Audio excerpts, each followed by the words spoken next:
کرن نظر آتی ہے، اور وہ آتی جوڈیشری سے ہی ہے. ظاہر ہے اسٹیبلشمنٹ میں اور تو کسی کے ساتھ آپ نے بنا کے کوئی رکھی نہیں ہوئی کہ اور کس سے آپ امید لگا سکتے ہیں. دیکھیں آفتاب، پہلے تو یہ چیز یاد رکھیں کہ میری کوئی ذاتی کسی سے بنانی یا نہ بنانی کا ایشو نہیں ہے. یہ ایشو بہت بڑا حصہ ہے، یہ پاکستان کا ایشو ہے، ہمارے مستقبل کا ایشو ہے. 14 مہینے سے جب سے ہمیں نکالا، 15 مہینے سے میں بار بار کہہ رہا ہوں کہ میں ہر کسی سے بات کرنے کے لیے تیار ہوں، اپنے ملک کے لیے، کیونکہ میری ذات کی تو ہے نہیں. دیکھیں جوڈیشری سے ابھی بھی ہمیں امید ہے، کیونکہ ابھی بھی ایسے ججز بیٹھے ہیں جو کھڑے ہوئے ہیں، جو کوشش کر رہے ہیں مشکل وقت میں انصاف دینے کے لیے. تو ہم نے تو ان کے پاس جانا ہے. لیکن آپ کا یہ سوال ہے کہ کیا یہ مجھے جیل یا ڈسکوالیفیکیشن سے بچا سکیں گے؟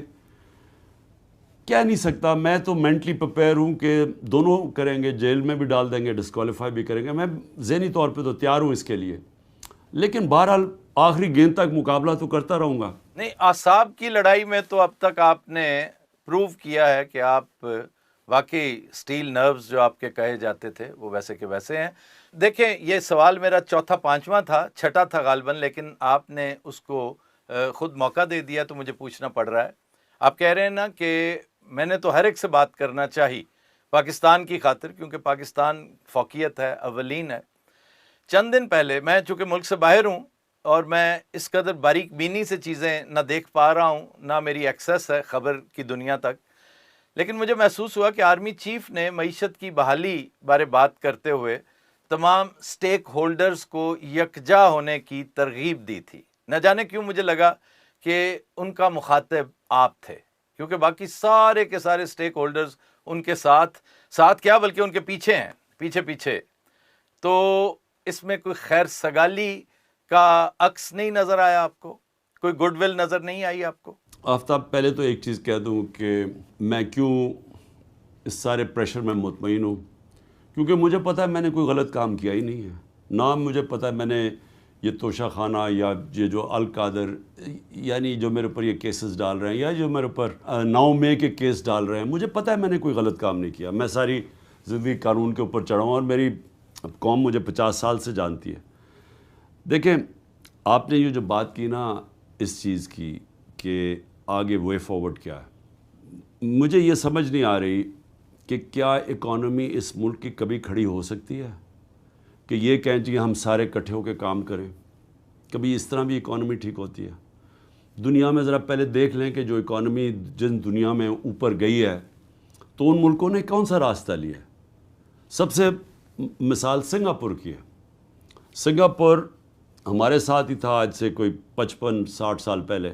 آج ہماری پر کیپٹا انکم $1500 ہے، سنگاپور کی پر کیپٹا انکم $55,000 ہے. تو انہوں نے کیا کیا؟ انہوں نے ملک میں قانون کی حکمرانی قائم کی. اپنی مثال سے ان کے پرائم منسٹر نے کہا کہ کوئی قانون کے اوپر نہیں ہے، لیول پلینگ فیلڈ دی. ایک ایسا سسٹم بنایا انصاف کا جس پہ لوگوں کو اعتماد ہو گیا کہ یہاں سنگاپور میں ہم اگر انویسٹمنٹ کریں گے، اپنی سرمایہ کاری لے کے آئیں گے تو ہمارا یہاں انصاف کا نظام ہماری انویسٹمنٹ کو تحفظ دے گا. تو سنگاپور دیکھتے دیکھتے ہماری نظروں کے سامنے وہ کدھر سے کدھر پہنچ گیا، کیونکہ اس کے پیچھے لوگوں کو اس کے انصاف کے نظام کے اوپر اعتماد تھا، سرمایہ کاروں کو، پبلک جی کو. ٹھیک کہہ رہے ہیں خان صاحب، یہ باتیں 100% درست ہیں. آپ نے بڑی دفعہ یہ باتیں کی ہیں اور ان میں ایک رتی بھر بھی کوئی مبالغہ نہیں. آپ ٹھیک فرما رہے ہیں. بات صرف یہ ہے کہ جو میں نے ٹو دا پوائنٹ بات کی ہے کہ جیسے آرمی چیف نے تمام سٹیک ہولڈرز کی بات کی، تو جس قدر خوش مزاج آپ ہیں میں بڑا حیران ہوتا ہوں کہ یہ بھی اپیرنٹلی تو لگتا ہے کہ آپ کی اسٹریٹجی کا ایک حصہ ہے کہ آپ کی اسمائل اور زیادہ براڈ ہوتی جا رہی ہے. شاید اس لیے کہ آپ سڑک کی دوسری طرف کھڑے ہو کر انہیں یہ بتا رہے ہیں کہ تم نے کیا کیا ہے ان دوسروں کو ساتھ ملا کر. لیکن کیا ہی اچھا ہوتا کہ آپ اس پہ تھوڑی سی کوئی اسمائلی فیس کے ساتھ آرمی چیف کو براہ راست بتاتے کہ بھئی یہ چیزیں کرو گے تو معاملات ٹھیک ہوں گے. الیکشن چلو بیک برنر پر، بظاہر یہ لگ رہا ہے کہ الیکشن مجھے تو ہوتا فوراً نظر نہیں آتا، لیکن معیشت کی بحالی میں خان صاحب آپ آج بھی بہت وائٹل رول پلے کر سکتے ہیں.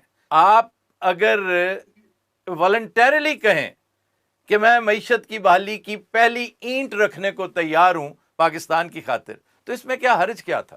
دیکھیں جس کا جینا مرنا پاکستان میں ہے وہ تو کوئی باہر نہیں جانا چاہتا، وہ تو چھٹیاں لندن نہیں گزارنا چاہتا، جس کی اتنی واقفیت دوستیاں ہیں، جس کی کوئی باہر پراپرٹیز نہیں ہیں، بینک بیلنس نہیں ہے، تو اس کو تو زیادہ فکر ہوگی نا اپنے ملک کی کہ ہمارا ملک جو نیچے جا رہا ہے، 14 مہینے میں جو معیشت ہماری نیچے کریش کر گئی ہے، آج بے روزگاری دیکھیں، آج حالات دیکھیں پاکستان کے، امید چلی گئی ہے، 1200 لوگ پروفیشنل ملک چھوڑ کے چلے گئے ہیں، تو اس کو تو فکر ہوگی نا زیادہ، کیونکہ میں نے تو اس ملک سے باہر نہیں جانا، یا میرے تو پیسے باہر ڈالرز میں بڑے بڑے اور پاؤنڈوں میں پڑے ہوں تو مجھے فرق ہی نہ پڑے کہ ہمارا روپیہ جب گر رہا ہے